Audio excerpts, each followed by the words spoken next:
Ousy. My boy. Welcome to another episode of Bits and Bobs, and today I've got my West African brother, West Hills brother, man like Ousy. Ousy's in the building. Ousy, welcome to my uncle's restaurant, Awag Boys. Thank you for having me. Oh, you're welcome. Bro, how do you think of the food? Oh, the food was banging, you know. Yeah. I'm full now though, I'm going to sleep tonight, sleep like a baby. Right, let's get into it. You got West Africa, Nigeria, you got West Africa and Gambia. Ousy, let's just start. Ousy, you grew up in West Hills, man. Yeah. Okay, Ousy's 5 years younger than me. Ousy, what was it like growing up in West Hills, being mixed race? You know what? West Hills was always a place where it seems like it's such a scary place because obviously it's rough.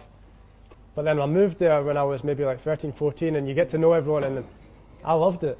Yeah. I actually loved it, even though I was mixed race and there's not much diversity there. No, I know, right? No, but I actually really enjoyed it. I'm proud of growing up there. Me and you both, man. Me and you both. I think like West Hills is great education and living in Scotland. Yeah. You know, we saw you got to learn. You got to learn to grow up quick. Exactly right. And then Yeah. also, I think you saw different classisms. You know, you Yeah. saw the scheme, then you saw the upper class, and then you saw people that didn't live in West Hills, right? Yeah, yeah. But I want to go deeper, right? Ousy, you're Gambian and you're Scottish. Okay, so when we were growing up in West Hills, when you were growing up in West Hills, Ousy, what was it like for you identity-wise? Like, because obviously you're mixed race. Okay? Yeah. Beautiful, man. Beautiful, man. But like, you know, let's be real. You know, one community will probably call you light-skinned or whatever. The other community will call you beep, beep, beep.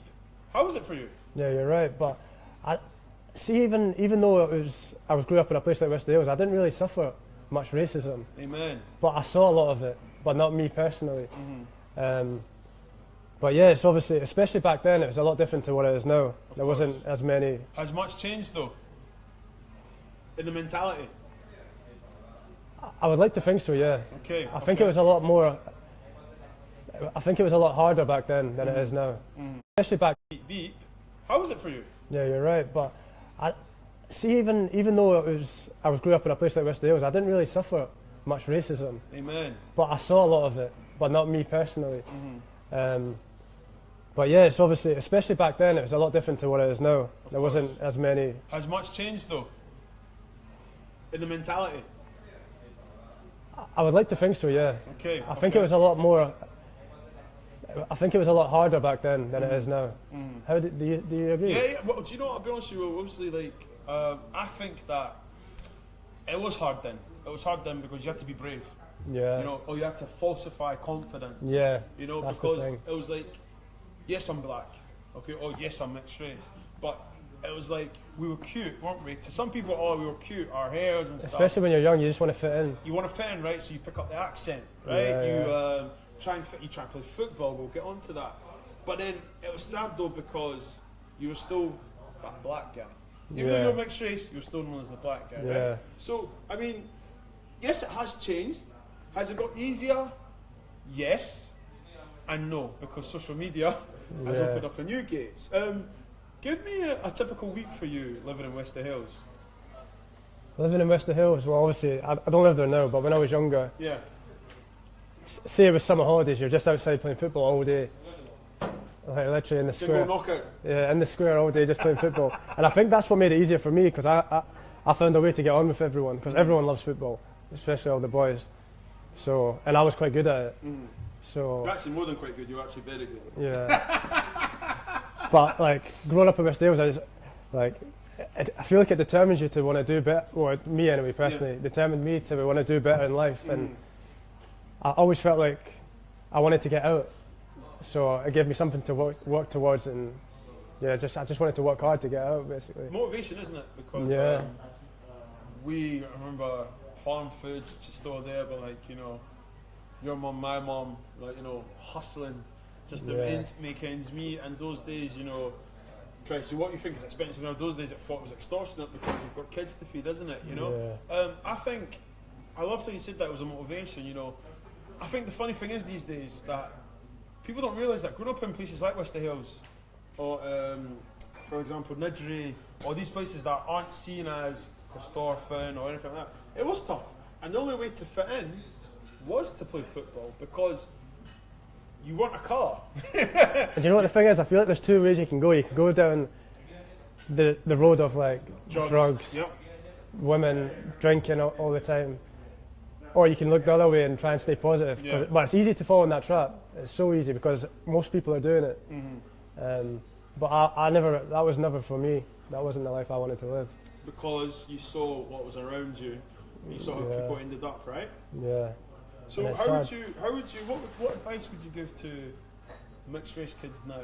Because when I say that, because obviously it is getting better.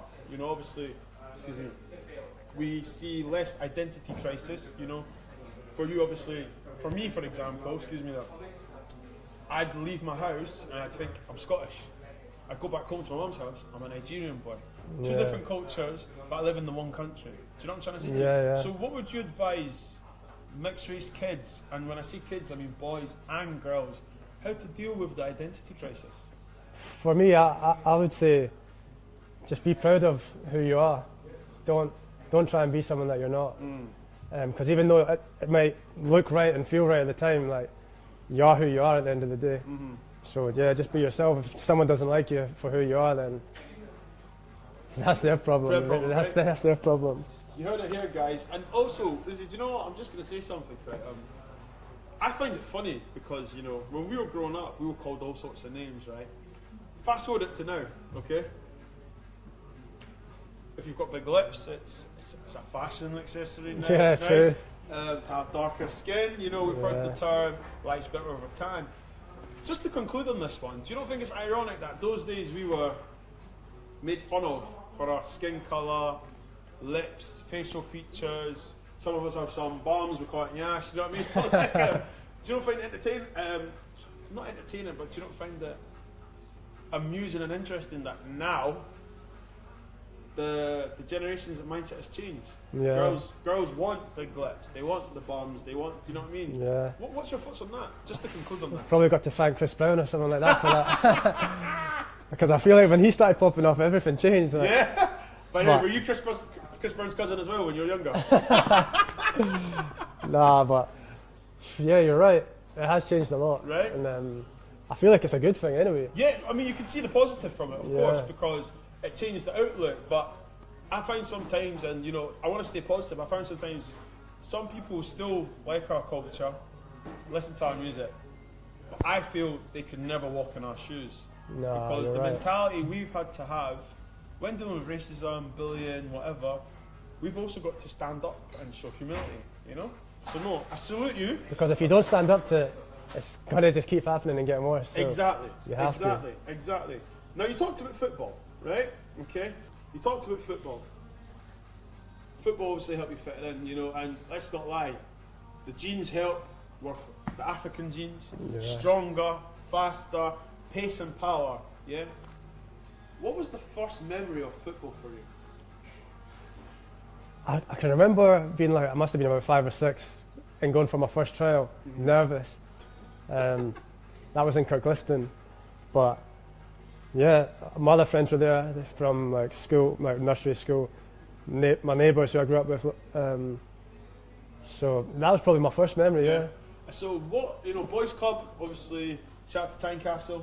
Yeah, Football club, they know who they are. Eddie, Doogie, they know who they are. We were talking about on the drive here, Sweden. Sweden, yeah, what was the your Gothia experience Cup. of that in the Gothia Cup? That's probably one of my favourite experiences, just because you get to play against all the different nationalities, you get to meet different people, experience the way other teams play and how they've been trained and taught. Like the Americans, they were like military the way they were training, and we were just all having a laugh. But no, it was good, and you get to. I loved it. I just loved it, being in the sun, just football every day. Yeah, I loved it. You can see the passion on his face. I love it. Edinburgh City, obviously. Give me a quick summary on that. Your time. I know you're currently there in your 6th stint. So when you first went there, what was the feeling? I think the target was to get promotion. I think what year was that? It must have been about 9-10 years ago. Gary Jordan had signed me. Gary Jordan. Yeah, and at them times, boys weren't getting a lot of money to play. I think I think everyone was on the same, like around about £50 an appearance, which you can. Yeah,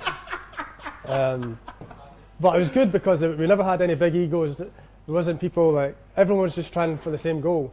Everyone wanted it, and yeah, it just fit in straight away. Yeah. I loved it. What's your favourite memory? At Edinburgh City? Yeah, Edinburgh City.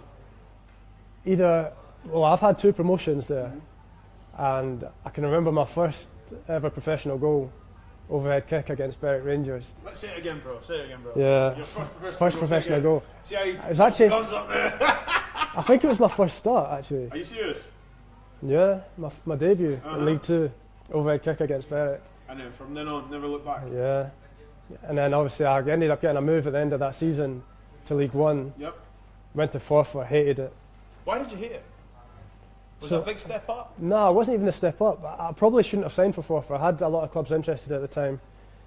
And then the manager that signed me, Gary Bowen, he ended up losing his job after about a month or 2 Okay. in So League what's that 1. like then? The manager signs you, no longer there. Yeah. So I didn't know who was going to come in. The new manager had came in, and I could just tell he didn't like me straight away. And you know when a manager doesn't like you, and You're not playing. you're not playing, no matter what you do. I was training well. And still not getting picked. So I just had to say to him, listen, I've got to leave. And yeah, I could tell from his interviews, some of the things he was saying in his interviews, like, oh, he wants,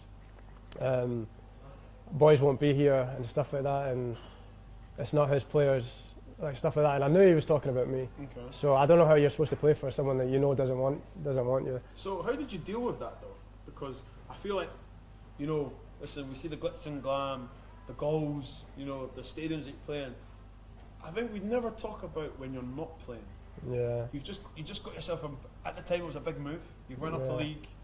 The manager gets, you know, he's not there anymore, and then you find yourself like not needed.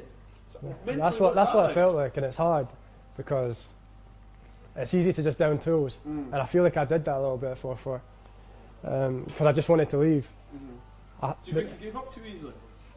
Maybe, but I had been trying to get in the team, and then even when I was playing, I could hear him on the sideline shouting and having a go in the changing room, and I was only must have been about 20-year-old at the time, but I know age doesn't matter, but I just wanted out. I wanted out so bad. If you were to go back, would you do anything different? Yeah, I wouldn't have signed for Forfar. Yeah, 100%. 100%, no Can way. you tell us who you would have signed for? Well, I had clubs like full time, like Inverness. There was talk of Hearts at the time, Morton, just like full time teams that could have been full time, and I feel like I should have just took the leap. But I kind of played it a bit safe by signing for Forfar. I thought I was just going to play Every game. hopefully get another move after that, get a bit more experience. But I just really didn't enjoy it. But listen, Joe, life's all about lessons, my friend. Yeah. Life's all about lessons. Now, you're transitioning from football into the entertainment industry. Yeah. Now, I'm not talking about stripping or Money Mike, but just before we go ahead, okay? This episode is sponsored by Owag Boys Kitchen and Grill. Please make sure you check them out. That is Owag Boys Kitchen and Grill. Ousy drinking on the malt there. I'm just on the Fanta even. The transition, okay? You're playing football, you're getting a bit popular. Social media changes. I want to say overnight, because you went from playing football, George Street, Shanghai, you know what I mean? Lulu's and that, you know, Tipsy, Urban Events, shout out to all of them doing their thing. It's like overnight, you know, you've grown, okay? Yeah. Not just in height, stature, mentality, maturity. Entertainment, an opportunity comes in entertainment. Okay, yes, we're going to briefly mention it. Love Island, okay. I don't want to talk about your time on Love Island, okay. I want to talk about the time after. The mentality. What does it do for your mental state? You go from being a popular boy to West of Hills, popular boy in League 2 football, trying to make your name. League 1, you make the step. Now you're on TV. Yeah. National. Yeah. You know what? It took a lot for me to even go on it because football has been my life, all my life.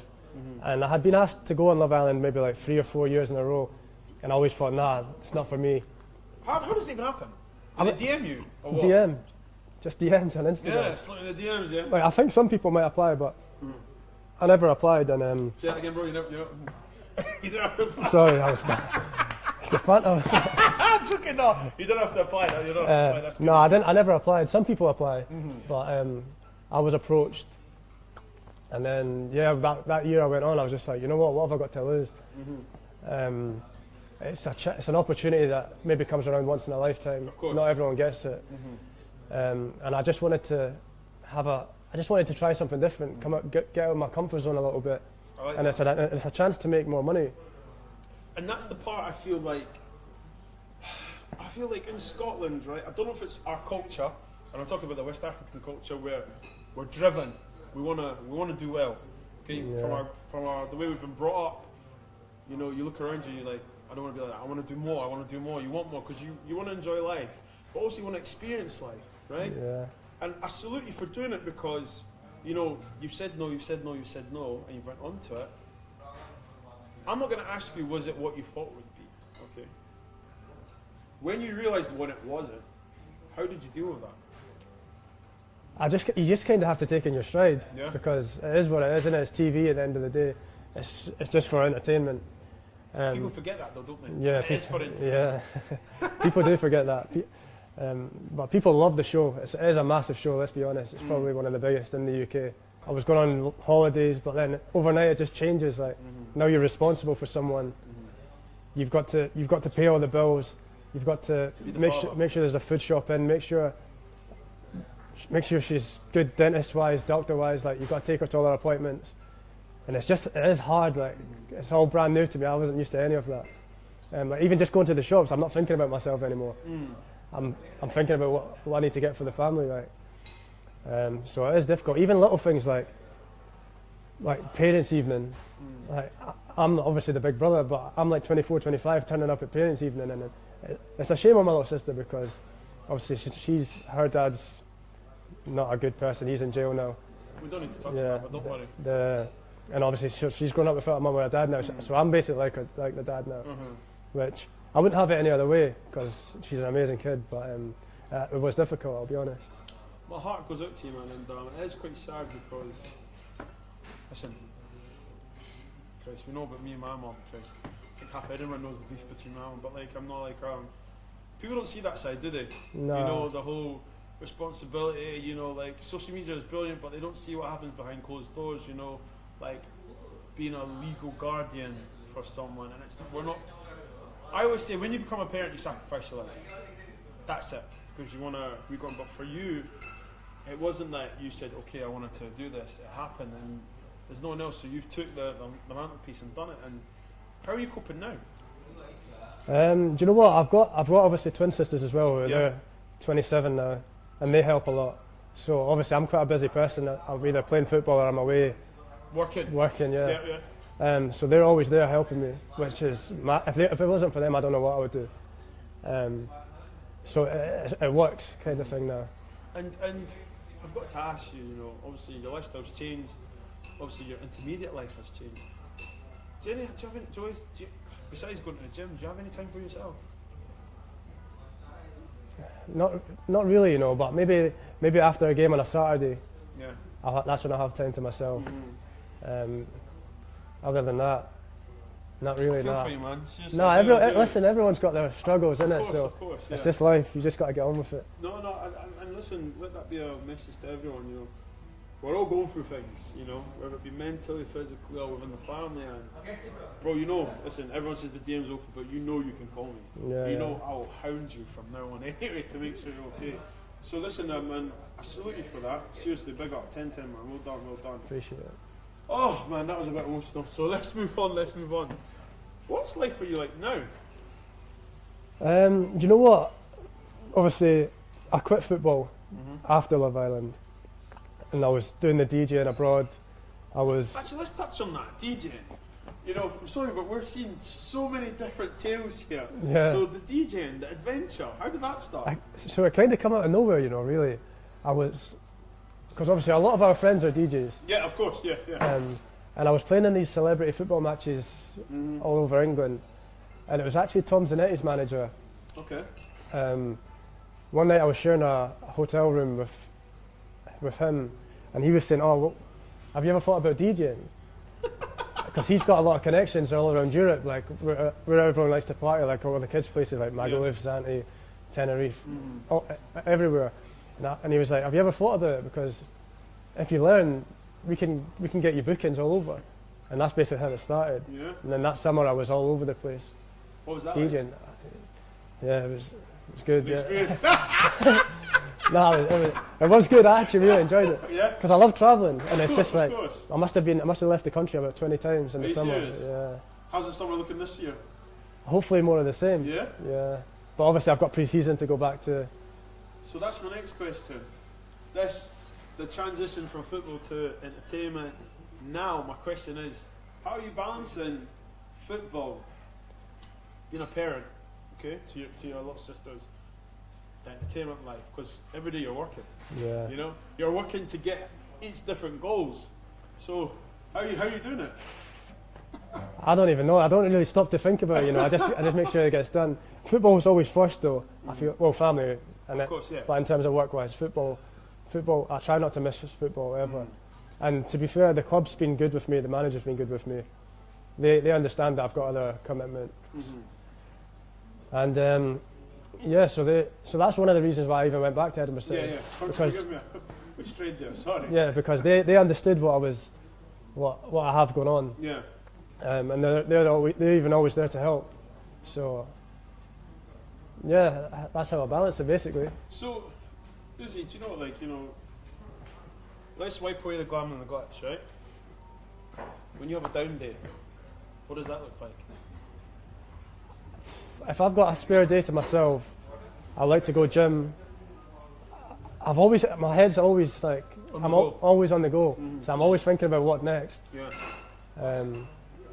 So whether it's either networking or I'm always doing something. And do you think that's because a young age it's been drilled in you to do better, want more? And I'm not even talking about money-wise, but like when you grow up in West Hills, you see the same things no matter what neighbourhood it is. Yeah. Police, drama, stress, drugs, junkies, everything like that. So any experience to get out of that bubble and eliminate that memory, do you think that's probably why you stay busy? And like when I quit football, I never had a routine, and my schedule was like all over the place. I didn't even know where I was going to be the next again week, and I didn't really like that. I like having a bit of a routine. Structure. Yeah, structure.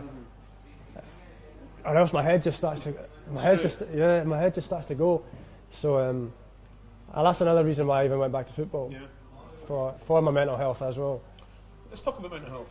You know, where we come from, it's a sign of weakness. Yeah. If you say, I'm struggling, you know, listen, we're both African boys, okay? So we already know that there's no sign of saying, I'm not okay, but like you said, you take everything in your stride and you carry on. Yeah. When did you start realising it was okay to talk about your mental health? Well, that's why I find it hard to even speak about any of my problems. I always kept it to myself. But I remember there was a time at Edinburgh City when I was having a lot of drama with my little sister's dad. Okay. And I was having to go to the police station after training. And I didn't want to speak about that because I just wanted my problems to be my problems. I didn't want to get anyone else involved. Yeah. But then obviously you could see it in my performances, there was something else going on. So I ended up sitting down and speaking to the manager, and it was probably the best thing I ever done. And that's when I realised, like, speaking about your mental health, it does help. Yeah.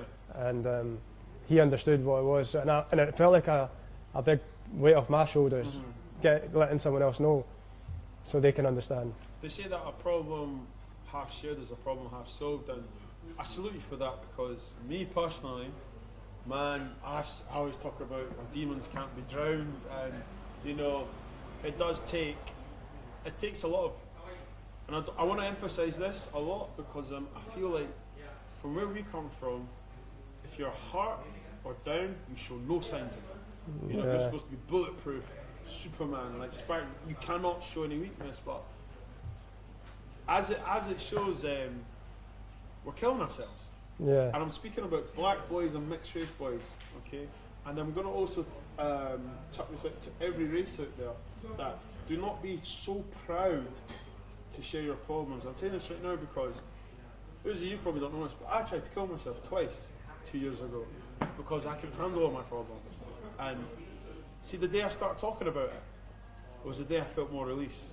And see, when you're telling me that you have to go speak to someone, for me, like, glory be to God, man, because you need to.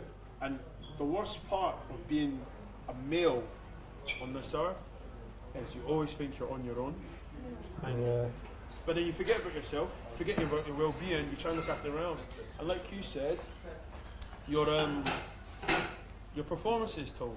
Yeah. So what's your advice to everyone out there who is in potentially similar positions as yourself, or if not, and they feel like, you know, they're going through hardship, what would you advise them? I would say don't be afraid to speak to someone, first of all. Yeah. And things are always going to get better, just over time. It might be hard to see it at the time, but things will always get better, always. Amen to that, amen to that. Ousy, the next thing I want to ask you about, okay, is just getting up here. Why have you never tried Nigerian food before? It's a good question, you know, and I honestly don't know. Even when I'm thinking, how have I never had this before? What's going on? Obviously, I'm West African, but our food's it's similar, but it's a little bit different. Like I've never had the pounded yam with what else did we have? We have jollof rice, beef, plantain, not plantain. Yeah. You had the seafood, prawn, and okra soup. Okra soup, yeah. So it's similar, and obviously my friends are from all over the place. I've got South African, Zimbabwe, Gambian, Caribbean, Scottish. So I'm glad you said Scottish too. So I honestly don't even know. I don't know why I've never had Nigerian food. So obviously when I called you up and said, let's do something, you know, and I said to you, I don't want none of this media training stuff. I want people to see Ousy, the Ousy that I know, right? What were you thinking? Did you feel a bit like, oh yeah, not another media trained kind of thing? Did you feel like you could come and show everyone and be yourself? Yeah, well, I've done so many podcasts and interviews, and it's always the same. It's always, what did you eat on Love Island? What did you drink? Who had drama? And they never asked about. They never asked about. Keep that in, by the way. Keep that in. I want that in. They never asked about me personally or what I was going through in life. So I kind of wanted it to be a bit different. Yeah. Just like normal. Like. Normal, yeah, right, bro. And the funny thing is, right, not seen Ousy in years, and then I seen him. I came to a football match, didn't I? And then I was like, oh my God, Ousy, what the hell is going on here? And I'm thinking, when I see Ousy, I'm thinking, the little boy, and I'm like, wow. And like, as a big bro, I'm thinking, I'm so proud of this guy. So mate, I'm saying that because I feel in this country, especially in this country, we don't big up our peers, we don't big up our boys, we don't say well done, we don't say I love you, we don't say we're proud of you. And I make sure that anytime I get off the phone to say love you, love. Ousy, we've talked about nearly all the things I want to talk about, right? The last thing I want to touch on, right, is your dress sense. Go on. Okay? Who inspires you? I don't really have an inspiration, you know. I just see what I like and that's it. And that's it. Because you're a man of style, man of panache. You know what I mean? I like to try and be a little bit different though. I always have something on this. Like look at my shoes. Like what's that tongue? Yeah. I know, bro. You know what I mean? So like, it's serious. I don't know what it is. I don't know. I don't even have an answer. I just like to be a little bit different, and I like what I like. My last question to you to wrap this up today is, you know, you've done so many things, right? And I'm so proud of it. What would you say to this date is your proudest achievement? Probably getting guardianship of my little sister. Probably. In fact, definitely. Yeah. Because I feel like one day she'll grow up and she'll understand how much I've done for her and what me and my sisters have done for her. That's what it's got to be that. Give me a hug, seriously, bro. I love you, man. I love you. Ousy, thank you so much again. Thank you very much for coming. I think, as you know, you had the seafood okra right here. What is it? How would you score it? Oh yeah, I can't even lie. It's 10/10. Really? Yeah, everything. The portion size, the spices. I can't complain about nothing. I'm glad you survived the spice. Yeah. No, it was a little bit spicy, but that was perfect, good. Yeah, that was really good. Thank you. Everything, the service, everything, the location. definitely come back. Recommend. I'll even bring my family. You know. Oh, thank you for that. It's really nice. I appreciate that. Yeah, so guys, you've heard it from Ousy. I am John Wogboy, and we're right here at Wogboy's Kitchen and Grill, 250 to 252 Leith Walk. If you're ever hungry for Nigerian food, African food, we're here to serve you. Thank you. That's a proper Fanta as well. Indeed, yeah.